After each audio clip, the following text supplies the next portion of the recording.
Abnormal behaviour of party and amounts to divorce on the ground of cruelty. जी हाँ, बड़ा महत्वपूर्ण, जहाँ पर एक अटपटा सा अजीब सा व्यवहार चाहे पति का है या पत्नी का है और ये लगातार होता, और इसकी वजह से पति या पत्नी अब उस रिश्ते में, जो पति और पत्नी का रिश्ता है, दोनों के बीच में शादी का रिश्ता है, वो चल नहीं सकता।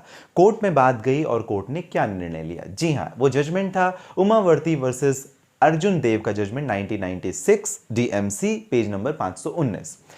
अजीब सा व्यवहार, एबनॉर्मल बिहेवियर, ये भी तलाक का एक कारण बनता है, क्योंकि इसकी वजह से मेंटल क्रूएलिटी, मेंटल टॉर्चर होता है ऑपोजिट स्पाउस को। जरूरी नहीं है कि ये हमेशा पत्नी के लिए लागू हो, जरूरी नहीं है हमेशा पति के लिए लागू। कोई भी पक्ष अगर ऐसा जिसका व्यवहार बड़ा अटपटा है, बड़ा अजीब सा है, जिसकी वजह से तकलीफ होती है ऑपोजिट स्पाउस को, it amounts to mental cruelty और तलाक कोर्ट देती है। अब एबनॉर्मल बिहेवियर को जरा समझना है तो कैसे, मैं आपको एग्जाम्पल के थ्रू बताना चाहूं।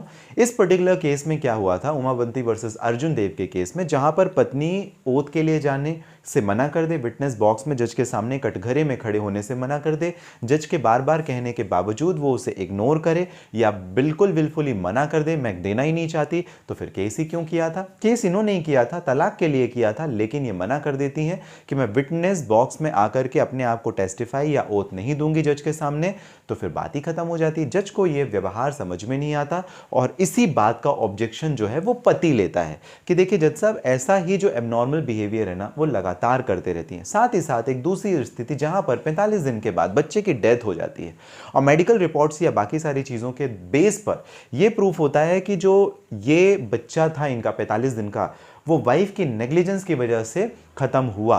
मतलब उन्होंने अपने बच्चे की डेथ तो इंटेंशनली कॉज नहीं की, लेकिन उनकी नेग्लिजेंस थी जिसकी वजह से उस बच्चे की डेथ हुई आफ्टर 45 डेज। कोर्ट ने कंसीडर किया एज एन एविडेंस और डाइवोर्स ग्राउंड किया। दोनों ही स्थितियों में आपको यह समझना पड़ेगा कि फिजिकल टॉर्चर हो ना हो, कई बार जो मेंटल टॉर्चर होता है वो फिजिकल टॉर्चर से भी बढ़ के बड़ा होता है। तो इस वजह से जहां पर अनसाउंड माइंड की स्थिति है, जहां पर पागलपन है, वहां तो ठीक समझ आता है कि चलिए इस वजह से ये ग्राउंड ऑफ अनसाउंड माइंड का ग्राउंड लेकर के आपने तलाक ले लिया। लेकिन सफिशियंट रीजन भी जहां पर एबनॉर्मल बिहेवियर के हों, अटपटे व्यवहार के हों, अजीब से बर्ताव के हों, आप उसे भी कंसीडर कर सकते हैं डाइवोर्स के ग्राउंड पे। लेकिन आपको इंपॉर्टेंट बात यह है कि साबित करना पड़ेगा on the basis of circumstantial evidence, on the basis of direct and indirect primary या सेकेंडरी एविडेंस के तौर पर।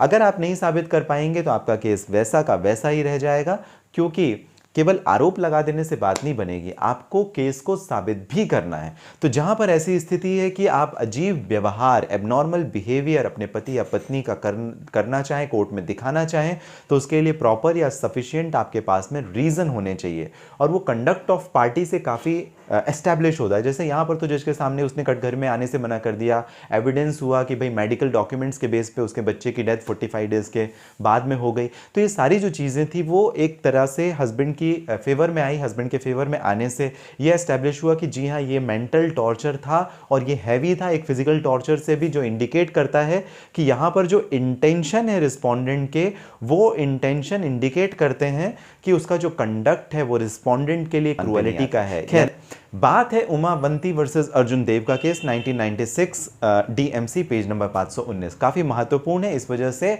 आपको इस जजमेंट को विशेष तौर पर ध्यान देना है अगर आप एबनॉर्मल बिहेवियर को अपने केस में लेकर के आ रहे हैं और उसका इफेक्ट अगर डाइवोर्स है on the ground of mental cruelty. आपको जानकारी कैसी लगी मुझे जरूर कमेंट बॉक्स में मेंशन कीजिएगा। साथ ही साथ अगर आपके कोई प्रश्न है कमेंट बॉक्स में मेंशन कर सकते हैं। डायरेक्टली मुझे बात करना चाहें, इस पर्टिकुलर वीडियो के डिस्क्रिप्शन में डिटेल है, लिंक है, जहां से डायरेक्टली आपकी और मेरी हो जाएगी बात। मिलेंगे अगले वीडियो में। आप सभी स्वस्थ और सुरक्षित रहें। जो कीमती महत्वपूर्ण समय आपका मुझे मिलता है, इसके लिए आप सभी का विशेष धन्यवाद।